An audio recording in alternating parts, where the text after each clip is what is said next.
张曼曼今为那首发就是给江苏球迷送温暖了吗？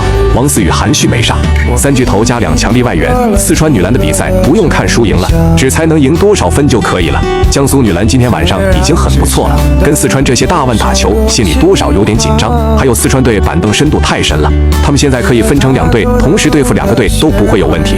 所以你们多学习锻炼好自己的心态，随着时间的流逝，你们也会变强的。四川女篮太强大了，感觉整个联盟其他队伍加一块也打不过四川女篮。四川女篮应该参加世界联赛了，关键是四川女篮打球厉害的人太多了，简直妥妥的国家队啊！再加上2个超级外援，所以都不用打得太累。关键是那个队员不上场都没关系，照样赢球。而琼斯内线今晚就能看出来确实很强，只是外线能力还没展现出来，还得多打几场，外线发挥出来就恐怖了。今天琼斯只发挥了50%的威力吧，还需要磨合2-3场。但四川女篮只希望他发80%的功力都够了。